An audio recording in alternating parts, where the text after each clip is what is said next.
janji mau datang ke calon konsumennya. Calon konsumennya ini mesin pompa airnya di sumurnya itu mati. Datang ke tukang preparator pompa air. Ya, besok tak datang. Ternyata nggak datang-datang. Caleg atau calon pejabat janji-janji juga pas setelah jadi melupakan. Kenapa begitu itu?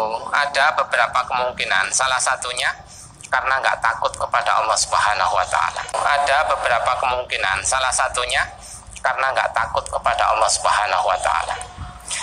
Yang lain karena malas. Yang lain nggak temen itu kenapa?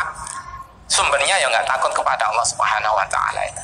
Nggak takut kemarahannya Allah, nggak takut siksanya Allah.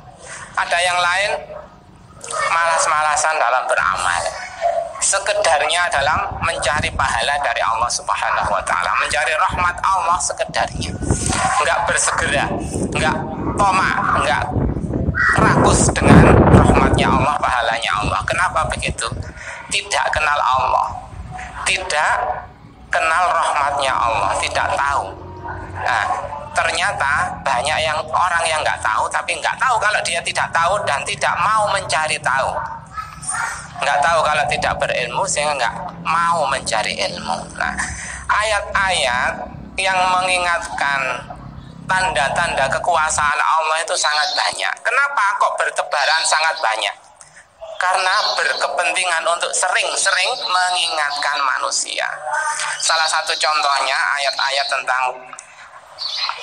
ayat-ayat Allah tentang kekuasaan Allah diungkap di banyak tempat, salah satunya di surat Yasin ayat 30-an sampai 46-an. Yang saya bacakan tadi dimulai dari surat Yasin ayat 36. Maha suci Allah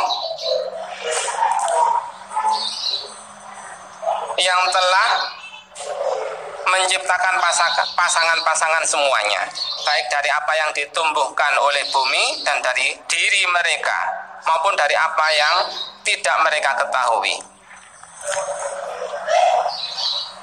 Ayat-ayat semacam ini diulang-ulang agar kita semakin mengenal Allah. Kalau kita mengenal Allah, maka kita akan takut kepada Allah Subhanahu wa Ta'ala. Innama yakhsyallaha min ibadihi ulama. Sesungguhnya yang takut kepada Allah hanyalah hamba-hambanya yang alim, yang mempunyai ilmu. Walaupun kadang-kadang kita sampaikan, Nabi menyampaikan ayat-ayat yang begini ini, banyak yang menolak. Kenapa? Karena kesombongan itu tadi, sebagaimana yang saya bacakan tadi, hadis yang diriwayatkan oleh Imam Muslim, tidak masuk surga orang yang di dalam hatinya terdapat sebiji atom rasa sombong. Apa rasa sombong itu? Menolak kebenaran dan meremehkan manusia. Akhirat itu enggak dikenal dalam telinganya mungkin banyak orang ya. Contoh kecil itu tadi begitu. Kenapa begitu? Ya kurang banyaknya berilmu, kurang banyaknya mencari pengetahuan, kurang banyaknya membaca, kurang banyaknya mendengar. Sumber ilmu itu dari mendengar dan membaca. Firman pertama, wahyu pertama diturunkan adalah perintah untuk membaca. Dan kita dibekali oleh Allah pendengaran, penglihatan, dan hati agar kita bersyukur. Bagaimana bersyukur? Harus beramal. Beramal harus mencari ilmu, membekali diri dengan ilmu. Mencari ilmu, sumbernya, wasilahnya, perangkatnya adalah pendengaran. Wa ja'ala lakumus sam'a. Allah menyebutkannya yang pertama-tama adalah as-sam'a, menjadikan buat kamu pendengaran. Kita sejak kecil belum bisa melihat, bayi sudah diperdengarkan. Syariat Islam mengatur agar ayahnya azan di telinganya. Kenapa? Mengenalkan kalimat tauhid dengan pendengarannya kepada pendengaran si bayi ini.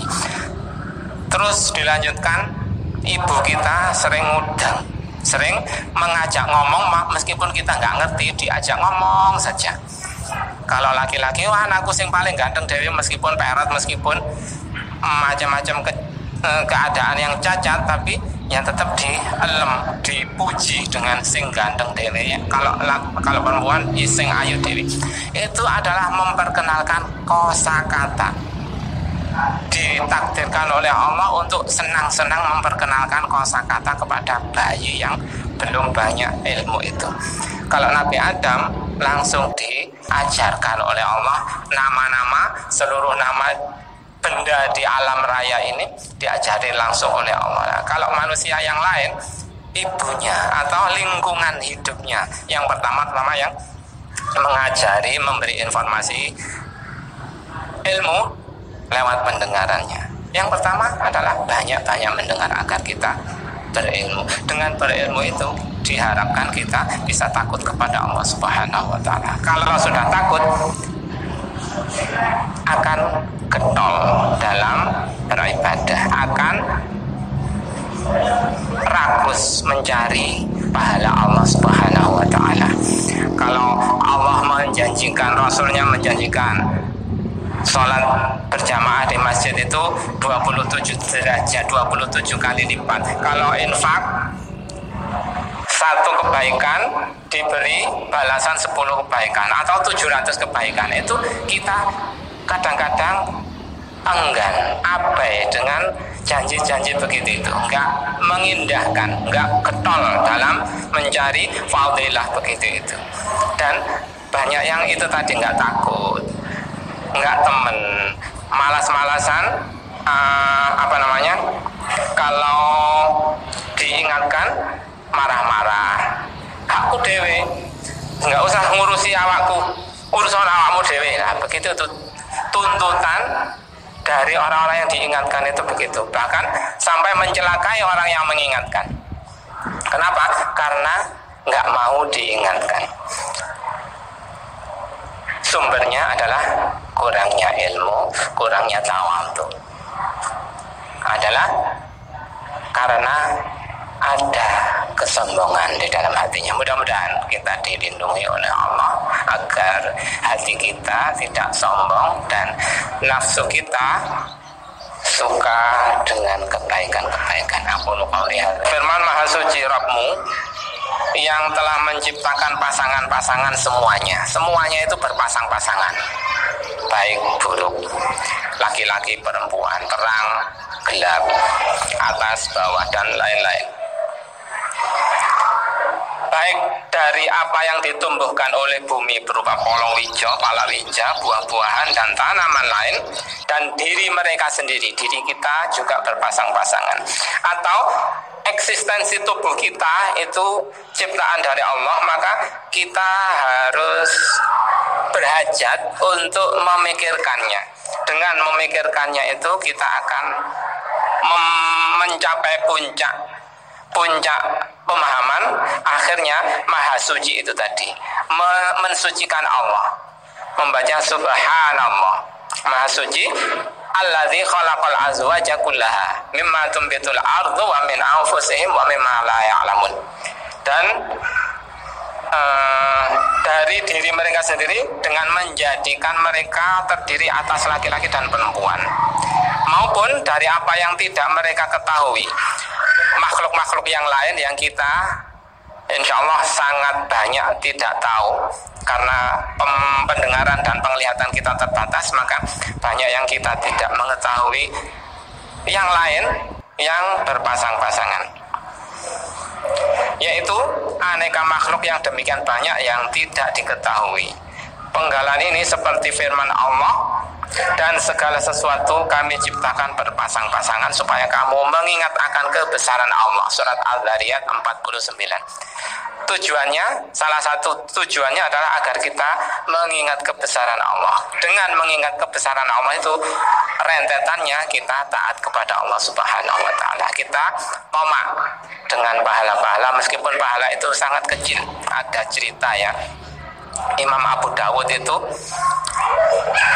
nyebrang sungai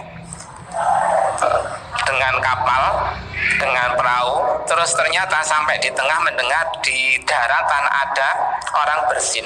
Nggak ada yang membalas. Kalau bersin kan alhamdulillah, mengucapkan alhamdulillah. Nggak ada yang membalas. Saudara sekitarnya nggak ada yang membalas yarhamukallah. Maka Imam Abu Dawud ini minta orang yang mengendarai mengemudikan perahu itu balik ke daratan agar Imam Abu Dawud untuk bisa menjawab, mendoakan orang yang bersin itu demi sekedar, dalam tanda petik sekedar menjawab itu karena tomaknya Imam Abu Dawud akan pahala dari Allah Subhanahu wa ta'ala.